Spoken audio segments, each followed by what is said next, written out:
episode 12. Welcome back to On the Shelf. I am your host, Mike. Today, we have with us the barbarific and 80s-tastic Abbey. Abby, how are we doing today? Excellent, thank you. Very good. Thank you for joining me. I know it's a little late where you're from.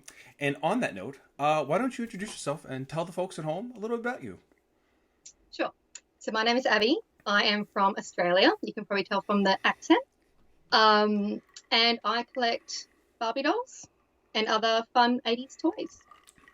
And I love the 80s stuff and the Barbie stuff. You're when I first got the message from a follower of mine and a friend of yours about your collection, and they were like, you have to get her on your show.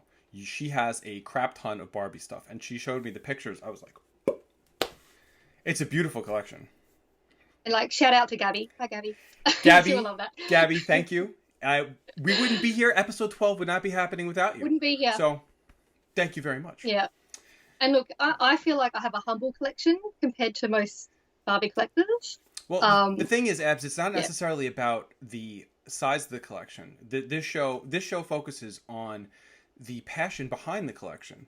So you could have literally one column there of the Barbie stuff, and it would be awesome. I've had some fantastic guests on the show, and now you are part of this On the Shelf family. So welcome. So speaking of Barbie, how did you get into this this world? So I feel like it's my mum's fault. Blame my mother. She has always loved Barbie. I've always had Barbie. I've been very lucky that way. But she had a case that had this lady in it.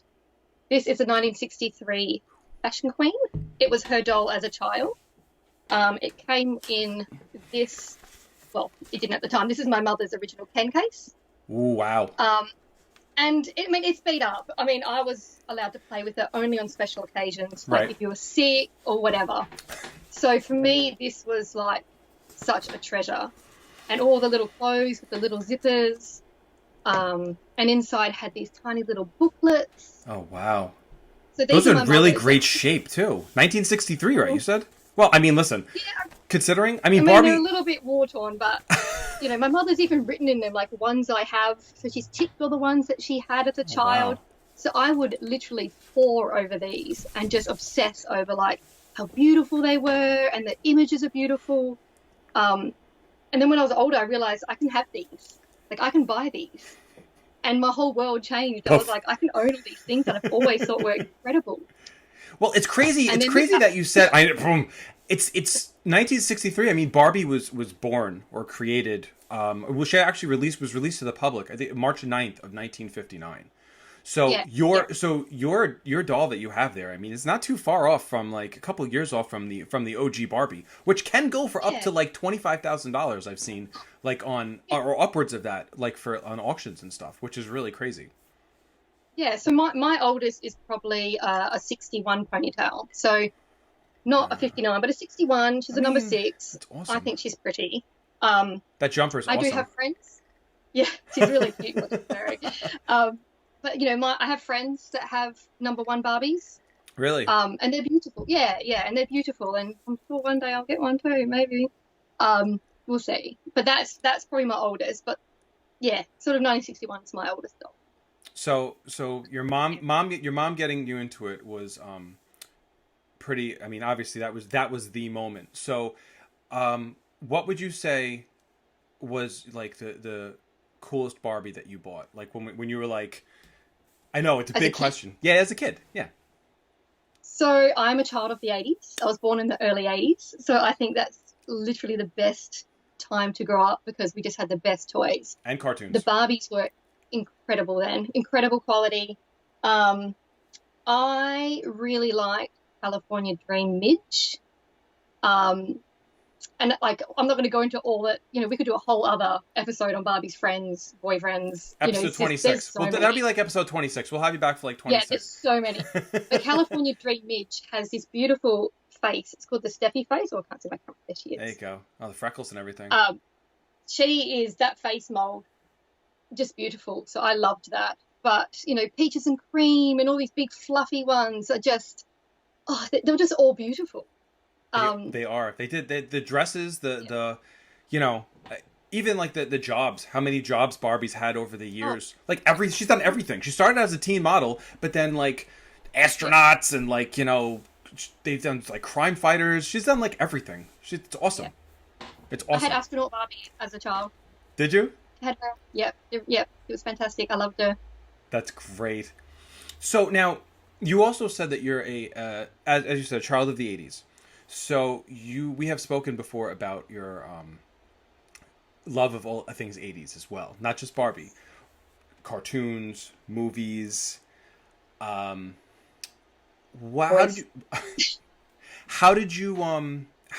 did that start about? Like, what was like your first like that moment where you're like, what movie or what like cartoon were you like? Oh my God, The Goonies. The Goonies. The Goonies is my number one film. I love The Goonies. I feel like I can watch it and watch it and watch it. I could probably recite it while I'm watching it.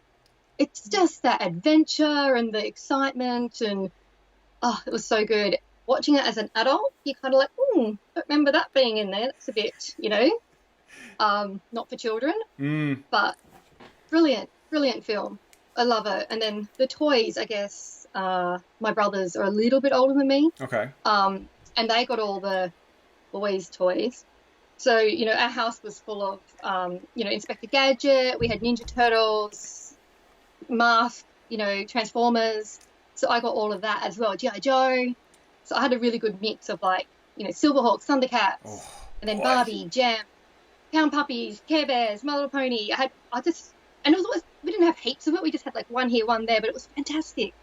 It was such a good time. Speaking my language, let me tell you. Yeah. And there's a lot of, and there's a bunch of people that watch this show that, you spouting the names off. Even Silverhawks. I had one of like the Silverhawks toys. Like the wings come out with the. Oh, I have him right here. I have him right here. That's the one I had. It's awesome. Yep. Love it. That's so good.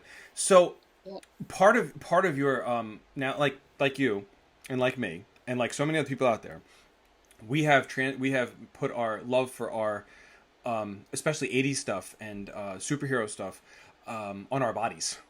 To put it quite bluntly, we discussed some of our love of tattoos prior to today, to episode 12.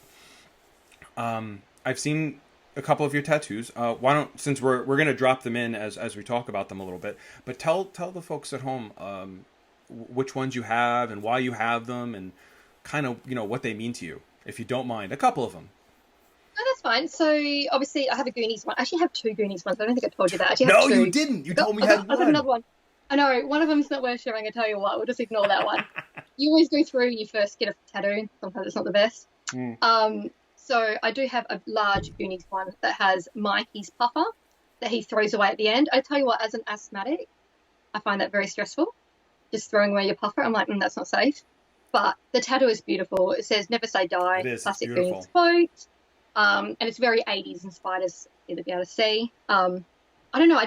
That film has always meant something to me. I even have my Goonies mug. Lovely. Have you met any of the cast members? Have you met anybody from the show? Australia. I'm in like one of the most isolated cities in Australia. No one comes here. No one comes to visit us. So no. We got to get some cons down there. Once the world goes back to normal, we got to we got to start making a campaign to get Australia some good shows. Yeah. And I've also got, so recently I got Chitara, so I'm really into female characters. So I've got Chitara just recently. It's probably my favorite turtle. I'm just obsessed with it at the moment. Obsessed. I just think she did such a beautiful job. I also got a little Shira. I got a little Cupid Gem. So Gem looking like a little Cupid doll. So she's quite sweet. And my Sailor Moon one, of course. And an 80s Barbie. Love it. Love it. So I'm gonna ask you, which was probably your favorite 80s cartoon? Ooh, I know.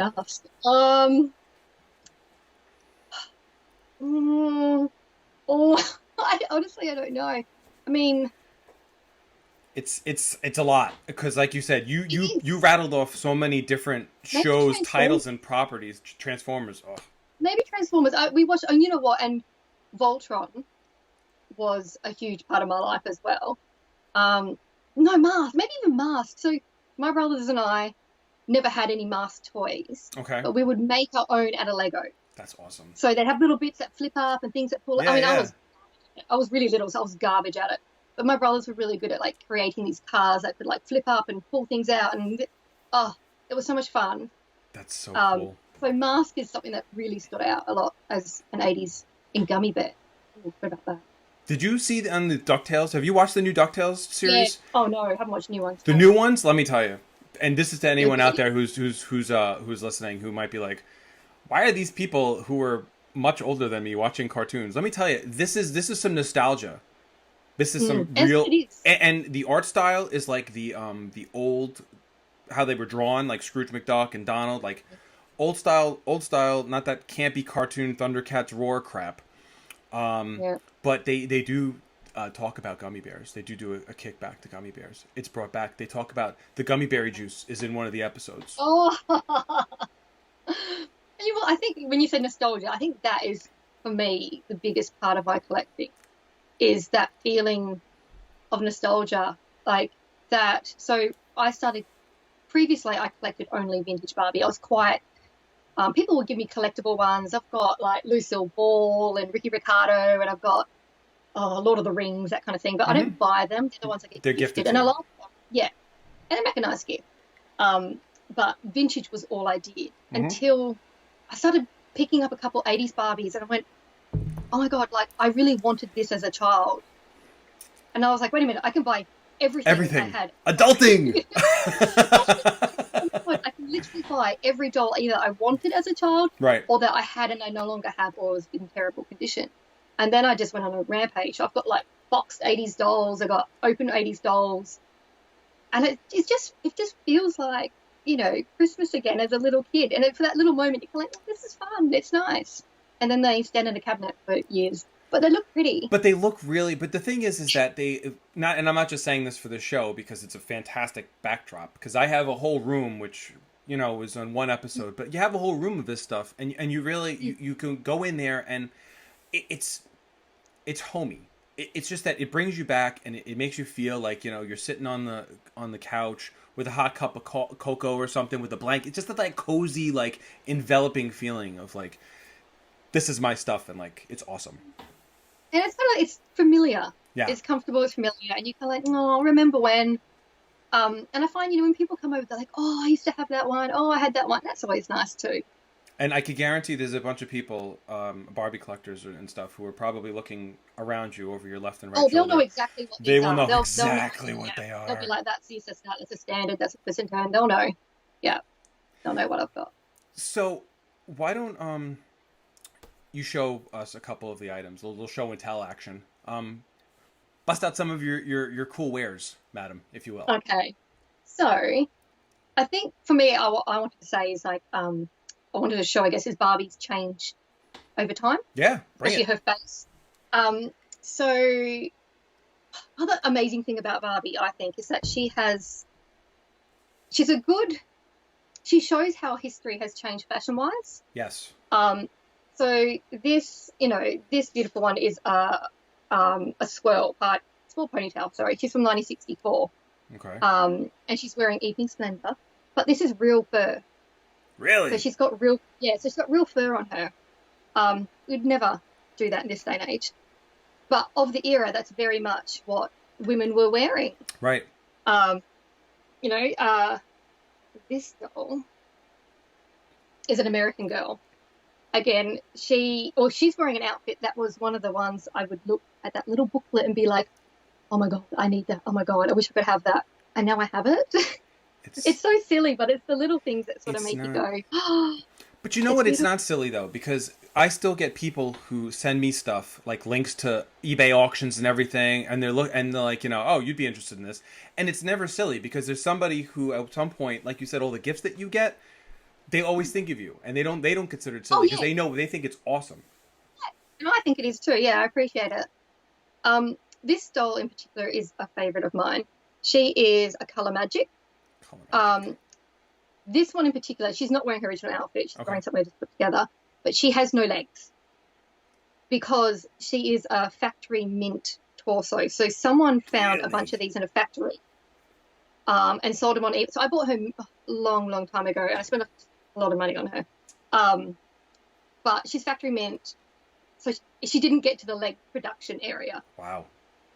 And I love her. And she has color magic hair, so you use a special formula and you can change her hair to bright red. But I won't do that because it will damage it.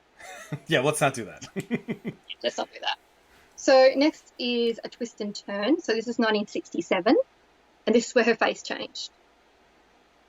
So she's got a really sweet little, I don't know, this is one of my favourite faces. A really pouty, cutie little face. I love it. So that was sort of her first big change in face. And they used to let you swap your old dolls for some of the newer dolls. Really? Back in the day as well. Yeah. Like trade-ins? Yeah, something like that. What else? So then we got the dramatic new Living Barbie, who's, again, one of my favourites. She became really bendy. So the other dolls didn't really bend a whole lot other than the twist and turn. Right. This one had bendy arms and movable hands. And so, again, she was sort of, a new style of doll. Right. This was one of the upgrades where they started, like, making, so you could pose, so they were, like, more posable. Yeah, exactly. Then became the Malibu. Everyone knows Malibu Barbie. Yeah, everyone knows Malibu Barbie. Malibu. To be honest, I'm not a huge fan. No. I'm like, she's cute, but is it because of the angles on the face and stuff? Like what about it is like less favorable? I wouldn't than some of the other ones. Blonde and tanned, and I don't know. Like it just doesn't. Right. She seems quite simple. I guess compared to the other dolls, she seems quite simple. Okay. She's pretty, but she's just not a favorite of mine. So in the 70s, we went into the superstar era, and this is one of my favorite dolls. This is Superstar Christy. So a lot of people would have had the blonde white version of this in the pink dress. This one's a bit harder, not necessarily harder to get, but it's not as many of them as the blonde version. Okay. Yeah, I like really it. Love her. I like the yellow. That is yellow because the screen's a little bright. It's a yellow dress. Yes. Okay. No, so my screen is a bit bright. Nah, it's all right. I'll blame the New York to Australia connection. Definitely. Can I do that anymore? Am I allowed to do that? I feel like that was like something we could blame in the 90s and stuff, but whatever. You know what? Our link with the internet's not great, so let's not go there. And then the 80s. Mm-hmm. Oh, this is one of my favorites. I'm just showing you all my favorite dolls. Bring it. This is another Christy doll. It's Golden Dream. A lot of people had Golden Dream, again, the white blonde version, but this version is just magical. The colors are awesome, by the way. I'm always a fan of like things with like deep colors or like vibrant colors, and like the color of her outfit is sick. I love it. The blonde version came in like a real gold. Okay. So she just comes in bronze, which I love. Mm-hmm. Right. And then if we venture further in the 80s, we get the big frou-frou. 80s. This is my picture. She is 80s. She is living her 80s fantasy. She is giving it to you. She is serving it. I'm sure there are a lot of women who had bride and bridesmaid dresses that look a lot like that in the 80s. It is so disgusting.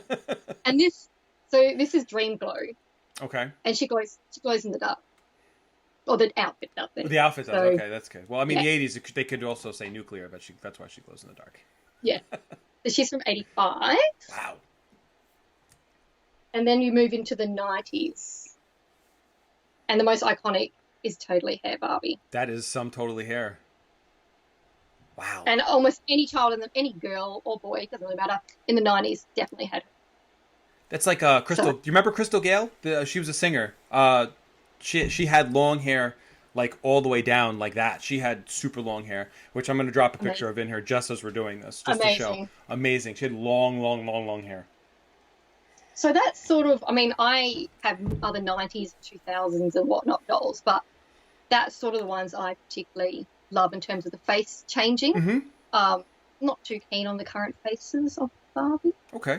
All right. But, that's how it is. But my ultimate favourite face is what's called the Steffi face mold. And a lot of Barbie collectors will know exactly what it is. So she's got really pouty lips.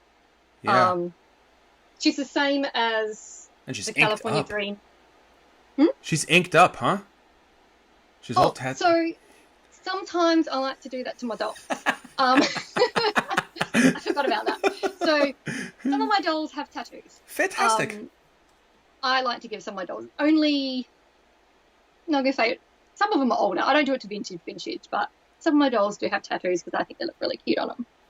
So I have a little army of them that are all tattooed. And they're real tattoos. Some of them have some of my tattoos where I Really? print them off and put them on. Yeah.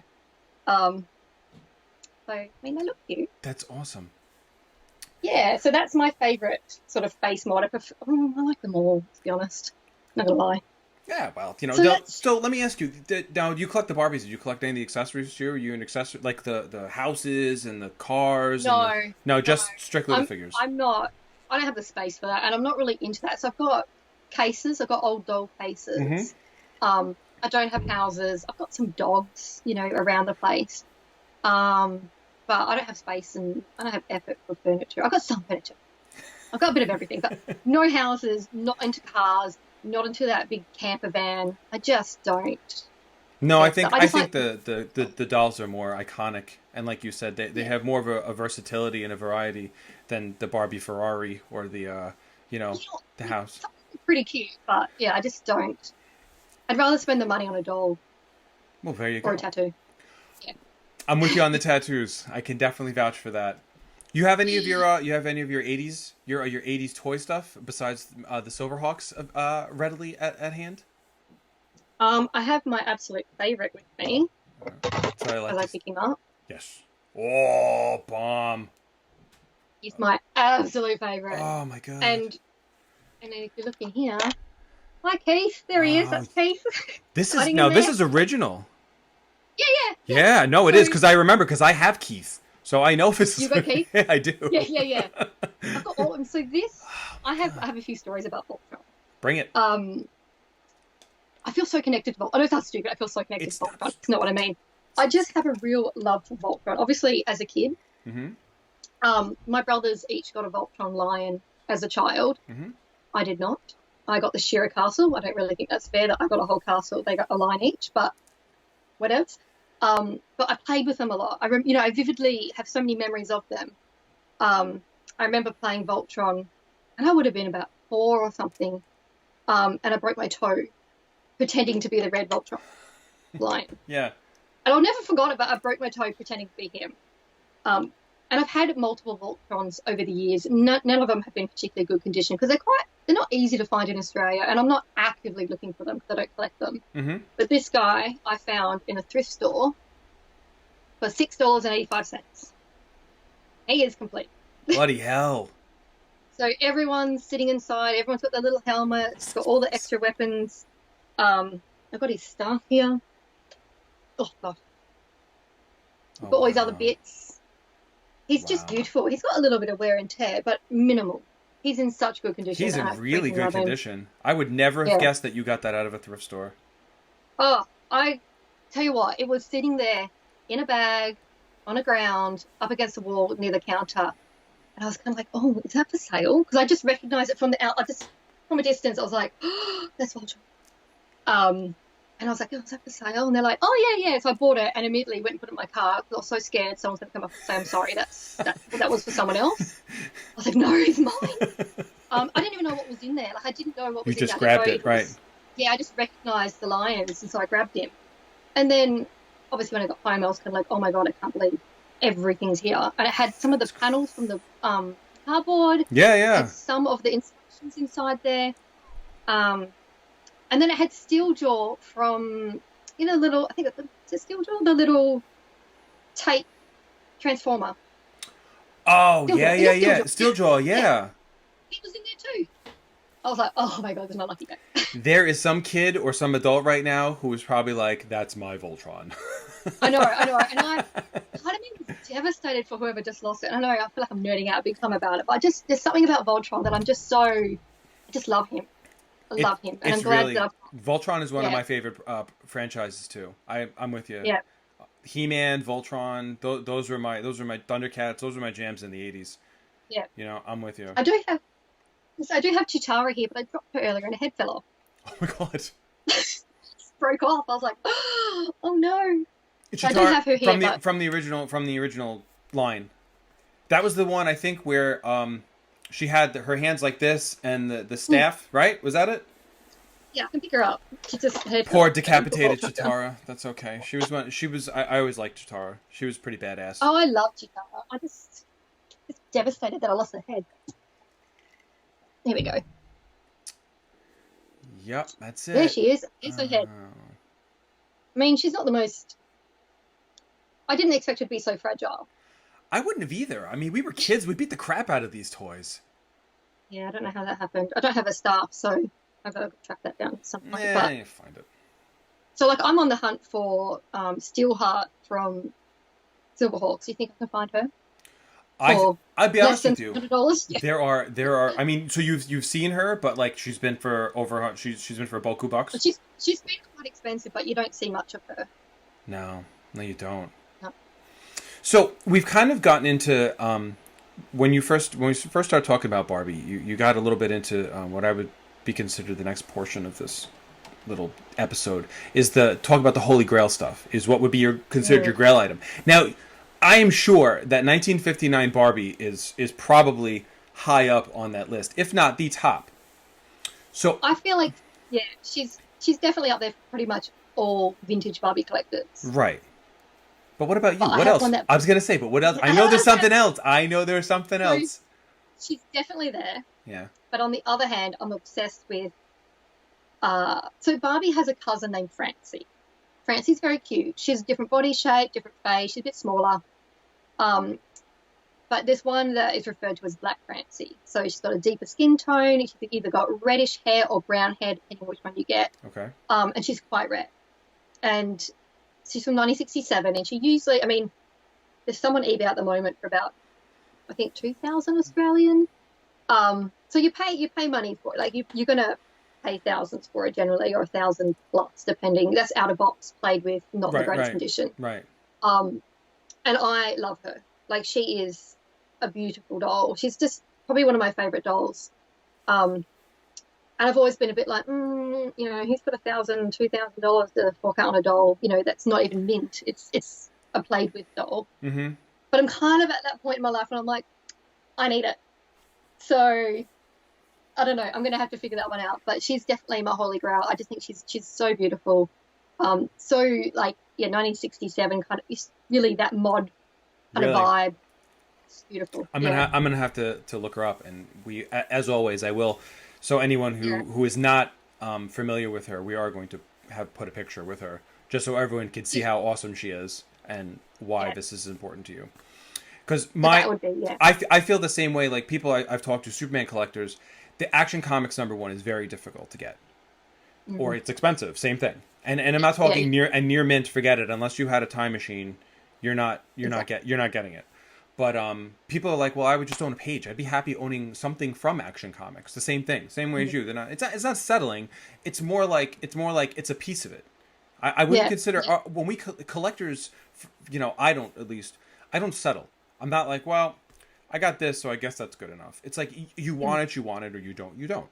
And this is the same thing. So Francine, for you, that's awesome. That's freaking fantastic. Okay, if you want it, you're going to make it work somehow. So that's it. And I could sell a bunch of my collection if I really wanted to. I don't want to do that, so I won't. But I'll. And the thing with Barbie is, prices for Barbie fluctuates. I don't know if it's the same with Superman or not, but depends. Barbie prices really fluctuate. So sometimes she's down, and you can get some great bargains. At the moment, I feel like, particularly because I'm in Australia, there's obviously the pandemic going on, and there's all this things aren't accessible, so prices at the moment are shooting up, I feel. Mm-hmm. So sometimes it's a waiting game. Sometimes it's better to wait for it to fluctuate down again, and then you go, I might start buying. It's hard. And then stuff in Australia is hard to get as well. We don't get the same amount that the US does. So people will post about finding the most incredible things in thrift stores in America. Yeah, you don't get that. And it's not the same quality. Like the Voltron you found was an absolute diamond in the rough, a gem that you'd probably shocking. Yeah, you just don't find stuff like. I mean, the only other Voltrons I've ever found have been terrible editions. Yeah. Well, I So mean, one of my prior guests, Trent yes, From Toy Power, he's got a freaking toy museum. You guys are oh, on the same I've wavelength seen the when it comes to pictures. that. Yeah, Awesome. that just makes my heart sing, seeing all those Masters of the Universe. You know what's really cool though? It's like you had just said, and even Trent had said it too. Collectibles are very hard to find in Australia, but then dedicated folks such as yourself and Trent and other people who I've talked to who live down there, you put forth that effort, that you have that ambition, that drive to get these pieces, and you do what you kind of have to do to get them. And I mean, and the proof is in the pudding. It's behind you, and it's kudos to you and all collectors who don't have the same accessible options, the same options that like we do up here. It's freaking awesome. I love it. Yeah, and a lot of this I bought. I mean, I've been collecting since probably the year 2000, 2001, when I was 17, 18, sort of when I first started. Uh-huh. So a lot of it was bought back when eBay was quite young. People were selling on there. The shipping was quite cheap. Yeah. And things have just, it is harder now. Everything's harder now. 2020 is harder. We all know that. For everything. But dumpster fire. It's a dumpster fire of a year. Yeah. Like shipping is just, it's so hard in Australia now to get anything outside. Yeah. It just makes things tricky. So I think a lot of collectors for a lot of different, collections are finding it challenging. You got to, sometimes you're paying the price, of shipping is like 30, 40, 50, 60 bucks just to get something tight. I know. And then you don't know if it's going to show up. Then there's that. Yeah. So now I'm going to ask you a question which I've asked 11 people, including myself. If you had only one shelf in your house, dwelling, flat, apartment, and you could have any 3 items. Now, this is a shelf of any size that you need for basis of this question. What 3 items out of your collection would you put on that shelf? This is the worst question because I know, that's why I do it. That's why I do it. This took me so long. I feel like I don't even know if I'm happy with my response because I'm like, but what about? So I went with, so I've only got one actual Barbie on there. Okay. So I did put on my California Dream Image, but this is obviously not what she looks like originally. Right. This is my modified version. She has a different body, tattoos, whatever. Just because I feel like she has an 80s vibe, but sticking with my 80s theme, but it's still more my kind of vibe as well. And I just think she's really cute. And she has good memories for me. So I played with this doll a lot as a child with the head on a different body. So it has childhood memories. So that's, a special doll for me. Yeah. I've gone for someone we haven't talked about yet, which is Barbie's little sister, Skipper. Yep. So again, that could be a whole other show. There's so many different dolls. But this is Living Skipper, and she's from the 70s as well. And she's mint. So this doll was in a box, and I took it. It's a bit naughty, but it's all right. I don't normally I don't take dolls out of boxes, but when it's a box that was a little bit damaged, I'm like, be free. She's so cute. Like I love her. I personally like toys and dolls that have been played with. Yeah. I like a doll that has a story to it, or a toy that has. I know it's had a good life in terms of that's silly, but you know what I mean. It's not. They made 4 Toy Story movies about exactly that. Yeah, exactly. So, and it's not silly. They have and I don't feel bad touching them. Where if they're mint, you're kind of like, I don't want to do anything. So this is a mint doll, but so but she's still sweet as. And then my last one is my beautiful Voltron. How do you not include Voltron? You have to. He has to be up there. So, and we've already talked about him, obviously, but it's so worth it. It's just the best. How do you not have a Voltron tattoo, by the way? So most of my tattoos, I know that's a true thing. Most of my tattoos are quite feminine, I guess. I don't go for, and that's quite my Goonies one for me, it's quite a bit more of a masculine tattoo. So I feel like it kind of tips my tattoos a little bit, if that makes sense. Yeah. I feel like this would be quite a harsh tattoo, so I don't know if I'd do it. Okay.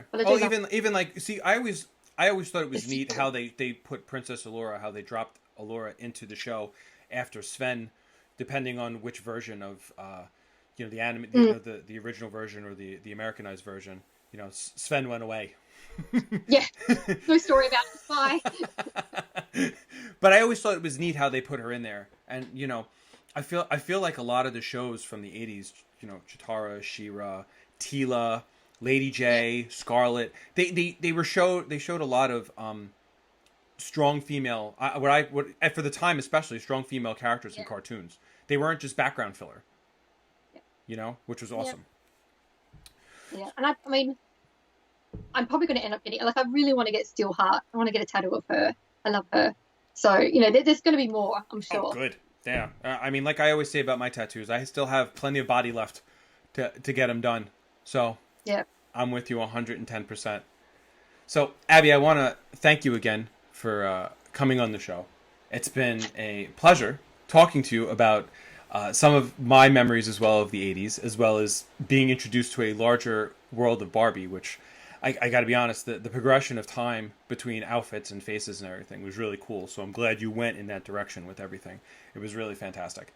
I'm going to post some of your social media stuff in the description of the YouTube channel on the video. So people, if they're interested in seeing more of your Barbie-tastic collection, they can check it out. And folks, I want to thank you for joining us once again. If you haven't done so already, I say it every week, but I'm going to keep saying it. Subscribe. Button's right down there. Hit it. It's going to be a good time. I will do this show for as long as people want to keep coming on the show. It's great. I love talking about people's passions. I love talking about people's collections. So, subscribe. Follow me on Instagram, social media. And if you have a collection that you would like to talk about on the shelf, drop me a line. Be happy to hear from you. Anyways, have a great week. See you soon.